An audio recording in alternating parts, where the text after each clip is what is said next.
the Prentice Alsop Heating and Air Coaches Corner, fueled by Donut Country and McDonald's Murfreesboro on FM 101.9 and AM 1450 Murfreesboro, FM 100.5 Smyrna, and streaming at WGNSSports.com. And we welcome you back to the Prentice Alsop Heating and Air Coaches Corner. John Dinkins here with Siegel head coach Adam Renshaw.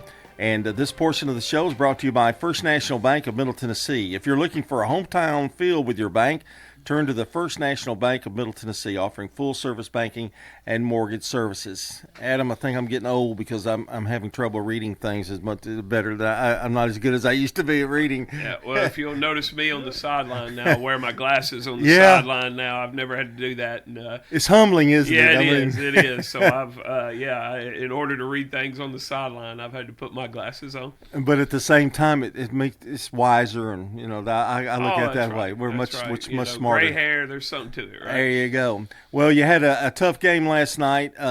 It was, I think, homecoming, wasn't it? There? Yes, sir. Okay. Homecoming. Big crowd, huge crowd. Yeah, big crowd, great environment. Got really cool scene at our school last night. Hendersonville brought a good crowd.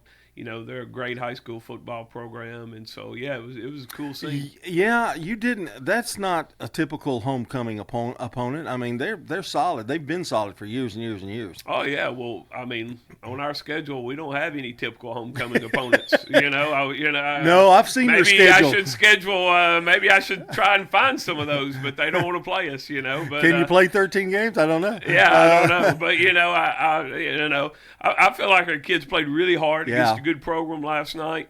I thought we made a lot of improvements from the previous week, and I know we came up short, and we're not happy with that. But on the other hand, I'm proud of the fight our kids had in them.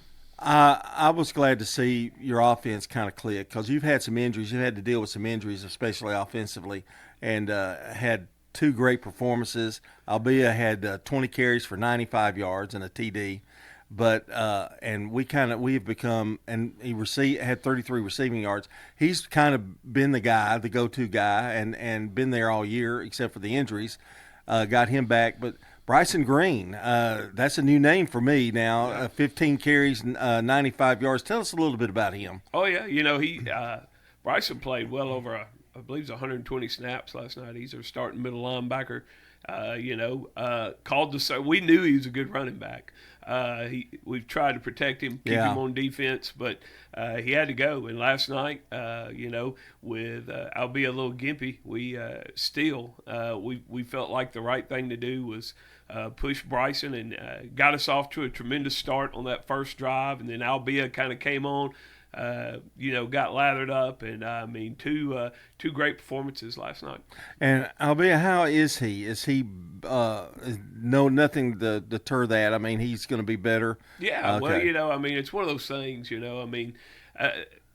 I think Albia's best talent is he runs behind his pads. When you see him run, when he gets his pads down, and he's falling forward, he's fighting forward, and so the ankle injury can make that difficult. Yeah. But at the same time, he's a tough kid, And last night, I was impressed with his toughness, and man, we needed him. He's an important part of what we're trying to get done. When we lost the Jennifer kid, we were kind of built for a two-headed monster. On offense at running back, and we feel like we got that back last night. That's so important too. I mean, to have two weapons back there, they can't focus on just one guy.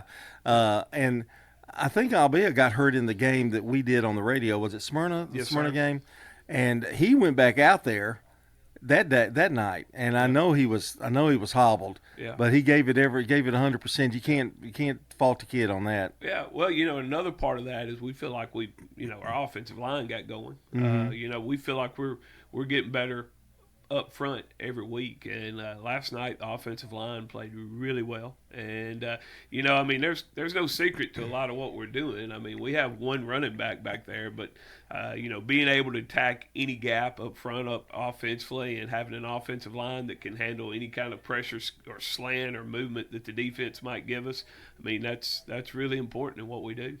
I know defensively struggled a little bit last night, defensively containing Hendersonville. Yeah, good offense. Their program's built around the buck sweep, and we've been even kind of historically pretty successful at stopping the buck sweep, but we weren't last night, and so we got to work on that. We got to get that fixed. Hendersonville won 35-27, which indicates to me, I think it was 21-21 at one point in that game. Yes, sir. We went in at halftime. It's 21-21. Yes, sir. And so it was nip and tuck all the way, pretty much, wasn't it? Yeah. We had a couple things go on in the second half. We felt like we played pretty mistake free.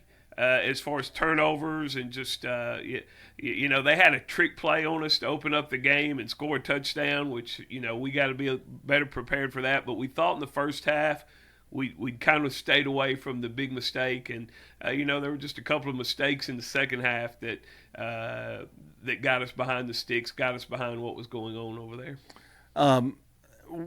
And now we've gone through, and you've had to face the injuries, Coach, and that's just part of the game. I know.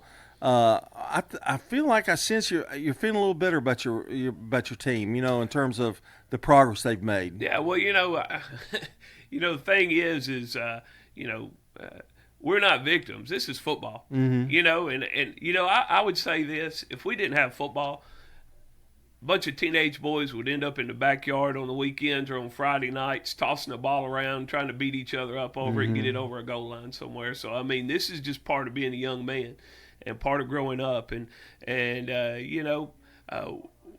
Most of our skill players are juniors and in these roles for the first time, and they're learning. And they're not just learning how to play the position. They're learning physical and mental toughness. They're learning how to delegate their time. They're learning all those things that are so important to being not just a great high school football player, but a great human being. And so, we got awesome kids, but we're just in a season of growing up. And I felt like we made a big step last week. And so, you're never happy with the scoreboard when it don't come out on your side. But on the other side, I'm encouraged by the effort of our kids. I was encouraged by the effort of our community. I was encouraged by all those people who came along beside us last week and tried to help our program.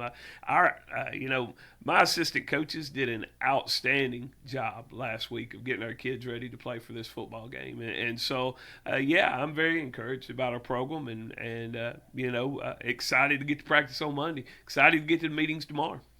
We're talking to Coach Adam Renshaw, the head coach of the Siegel Stars. And you have to look at that silver lining because it is every year, but there's so much more to football, and it affects 75 kids or more at times. And I don't know there's any sport that does that like football does. And you can ask college, high school, junior pro. It involves so many kids and helps so many young boys. No, and there are so many lies out there in society now about how to take the easy way out and do the easy things. If you go here, it'll be better. If you take this shortcut, you'll run. There's all these lies out there. And they give up a lot too, don't they? Really. Yeah, and the truth is, man. Anyone who's a success has to fight through these kind of things. I know it's a cliche by now, but Michael Jordan didn't make his junior high basketball team, and so, you just got to keep fighting, I told our kids this week, and I believe it, we're on a crash course with success. The only variable's time. When are we going to do it? And we feel like with our group, with our football team, we just got to keep getting better right now. And eventually the light's going to come on for a lot of our kids. And some of the, we're just a tick away on making some of these plays. And I can give you countless examples last night. But when we start making those plays, the light's going to come on and great things are going to happen for us. And I know the wins haven't been as much this year, but you put out I hate to say it because it sounds like so commercial, but you put out a good product. Yeah. Those kids fight, and you can see it in the crowds that you have at Siegel. They're down there every night. Huge crowds. It's kind of brought the mojo back for Siegel, and that's good to see too. Yeah, well, at the end of the day, I feel like the big deal is and I'm not trying to, I don't want to say this the wrong way, but, there was a little bit of time right there where people are going, oh, well, they got hurt or they have these injuries. No, we're not victims. Yeah. We're a high school football program, and we're proud of our players. We're proud of how we coach. We're proud of what we do. And, we don't want to take a step back from that. Someone gets injured, next man up. And there's a life lesson in that, and there's definitely a football lesson in that, because that's what the good football teams do. You can't feel sorry for yourself in football, or it'll take you over, won't it? You're exactly right, 100%. I know you got a game at home next week. It's that little Blackman team down the road. Oh, yeah. And they're playing good football. They're playing really, really well, and defensively, too. They're pretty big up front, too. So what are your thoughts on Blackman? Get Siegel better. Yeah. Right now we're in a place where it's that nameless, faceless opponent, whoever shows up Friday night, and we got to go to work on us. There's still a lot of improvement we need to make fundamentally, but at the same time, I'm encouraged by the effort and attitude of our kids. The thing is don't back down. Don't take a step back. We are a Rutherford County high school football program.